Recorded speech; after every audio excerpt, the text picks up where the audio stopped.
Բարձրագույն կրթության և գիտության ոլորտի օրենսդրական բարեփոխումներն ու հիմնարար ուղղությունները ազգային ժողովի գլխադասային հանձնաժողովի ուշադրության առանցքում են։ Հենց դրանով էլ պայմանավորված նախաձեռնվեցին խորհրդարանական լսումներ։ Պատգամավորներից բացի դահլիճում են կրթության, գիտության, մշակույթի, սպորտի նախարարը, ոլորտով շահագրգիռ այլ պաշտոնյաներ, փորձագիտական հանրույթի ներկայացուցիչներ և ուսանողներ։ Համակողմանի դիտարկվեց օրենսդրական բարեփոխումների ազդեցությունը աշխատաշուկայի միջազգային համապատասխանության, գիտության և գիտատեխնիկական զարգացման նախադրյալների ձևավորման տեսանկյունից։ Բարձրագույն կրթության և գիտության մասին օրենքը մինչ առաջին ընթերցմամբ կքննարկվի առաջիկա արտահերթ նստաշրջանի ընթացքում, փաստաթղթում տեղ գտած մշակումները նախ քննարկվում են լսումների շրջանակում։ Նախագծի շուրջ աշխատանքները տևել են գուցե 1-2 տարի։ Այս ընթացքում մենք մի քանի 100 մասնակիցների ներգրավմամբ փորձագիտական շրջանակներ, մեր գիտական ինստիտուտի ներկայացուցիչներ, ակադեմիայի ներկայացուցիչներ, տարբեր գերատեսչություններ, պետական, տարբեր անհատ խմբերի նախաձեռնությունների հետ ունեցել ենք բազմաթիվ քննարկումներ, 1000 էջից ավել առաջարկություններ ստացել ենք, քննարկել ենք, որոշների դեպքում ունեցել ենք տարբեր դիրքորոշումներ, բայց այդ մեր քննարկումների արդյունքում մեր կարծիքով եկել ենք ըստ էության կարելի ասել լավագույն լուծման։ Նախագիծն առավել մանրամասնելու համար ամբիոնին մոտեցավ Ժաննա Անդրեասյանն ու նշեց, որ կառավարությունը բարձրագույն կրթության և գիտության ոլորտում ստանձնել է հստակ հանձնառություններ, որոնք ամրագրված են կրթության զարգացման մինչև 2030 թվականի պետական ու կառավարության գործունեության ծրագրերում։ Եթե մեկ բառով ձևակերպենք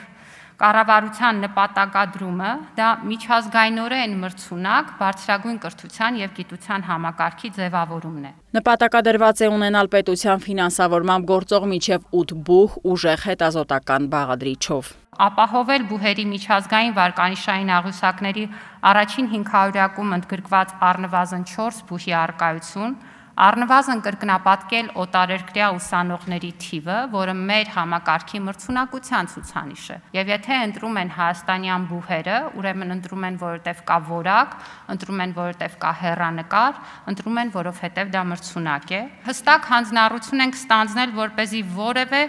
պատշաճ առաջադիմությամբ ուսանող դուրս չմնա բարձրագույն կրթությունից ուսման վարձը չվճարելու պատճառով։ Հաջորդ կետով էլ կառավարությունը պարտավորվել է մրցունակ դարձնել նաև գիտության ոլորտը, էապես կավելացվի ֆինանսավորումը, կներդրվեն գիտնականների տարբեր խմբերին աջակցելու գործիքակազմեր, կձևավորվեն գիտական հետազոտություններ անցկացնելու պատշաճ և մրցունակ միջավայրեր։ Այսօր մենք ձեզ հետ մի իրավիճակում ենք, երբ որ կառավարությունն ըստ էության իրացրել է գիտության ոլորտի իր խոստումները։ 18-ի համեմատ գիտության ֆինանսավորումը մեծացել է 280%-ով, գիտնականների միայն բազային վարձատրությունը բարձրացվել է 105-ից 300%-ով, ձևավորվել է միջազգայինորեն մրցունակ հետազոտություն անելու համար հագեցած միջավայր կապիտալ ներդրումների խոշոր ծրագրերով, որոնք ոլորտում իրականացվել են և իրականացվում են, ներդրվել են շուրջ 20 տարբեր դրամաշնորհային ծրագրեր, էապես ավելացնելով մեր գիտության մրցունակությունը։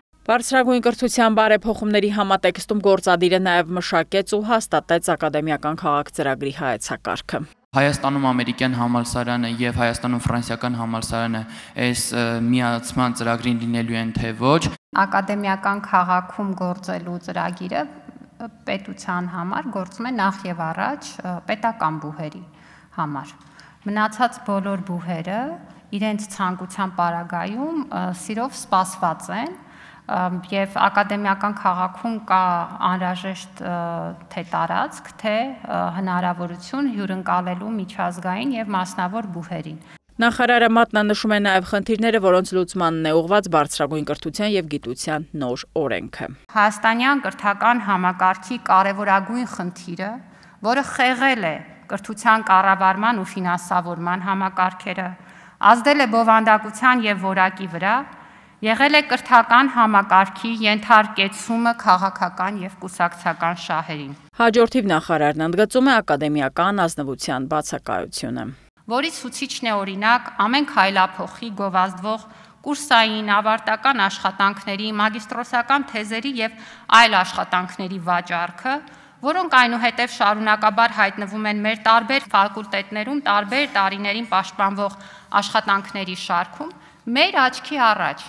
եւ դրանով իսկ մեր լուռ համաձայնությամբ։ Քննարկումների առանցքում է կրթության որակը, որի ապահովման ու վերահսկողության կարևոր գործիք Ժաննա Անդրեասյանը համարում է լիցենզավորումն ու հավատարմագրումը։ Կարևորների շարքում է թվային միջավայրի ու տեղեկատվական համակարգի ներդրումը, ինչն ըստ նախարարի թույլ կտա էապես կրճատել վարչարարությունը։ Հարցերի շարքում նախարարը փաստում է, ունենք խնդիրներ գիտական գործունեության եւ տնտեսական ոլորտի փոխհամադրելիության առումով։ Չի գործում բուխ հետազոտություն, տնտեսություն, եռանկյունին, հավելում է Ժաննա Անդրեասյանը։ Այսօր մեր երկրում բարձրագույն կրթության ծրագիր իրականացնելու լիցենզիա ունի 60 կազմակերպություն։ Ստացվում է, որ յուրաքանչյուր շուրջ 50,000 բնակչին մեկ բուխ է ընկնում։ Բուհական համակարգում իրականացված վերլուծությունները ցույց են տալիս, որ ամբողջ համակարգում ներգրաված ակադեմիական անձնակազմի միայն 6%-ն է հանդիսանում գիտական աշխատող։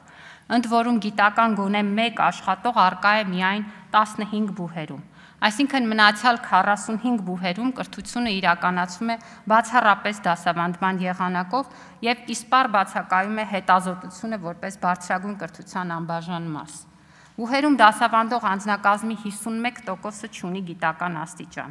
Խնդիրներ կան նաև կրթական ծրագրերի բովանդակության տեսանկյունից։ Մրցունակ կրթությունը մասնագետիկացման հարցում ամենավճռորոշն է, նշում է լսումներին ներկա նախկին ուսանողներից մեկն ու նախարարից հետաքրքրվում, արդյոք նոր օրենքը թույլ կտա լրացնել բացերը։ Որպես առաջարկ կուզենայի ներկայացնել, որ այդ կրթական պրոցեսի շրջանակներում համագործակցություն լինի գործող կազմակերպությունների հետ, որպեսզի իրենց շուկայի մրցունակության պայմանները թելադրեն, թե ինչպիսի մասնագետ կուզենային ներգրավեին իրենց կազմակերպություններում։ Ինչ վերաբերում է օրենքին եւ օրենքում ինստիտուցիոնալ հնարավորություններին, ես իմ խոսքում նշեցի, դրանք լիցենզավորումն ու հավատարմագրումն են, այն մեխանիզմները, որով որ մենք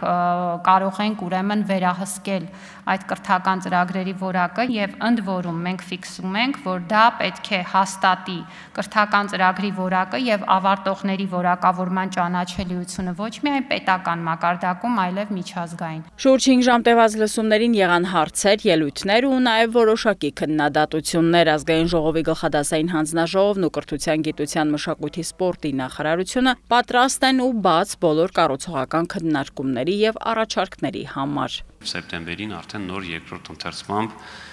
եւ վստահ եմ ձեր կողմից ներկայացված առաջարկությունների մի մասի ընդունմամբ նաեւ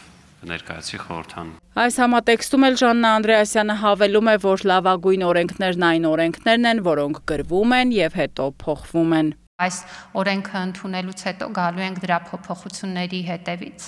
առնվազն ամեն տարի։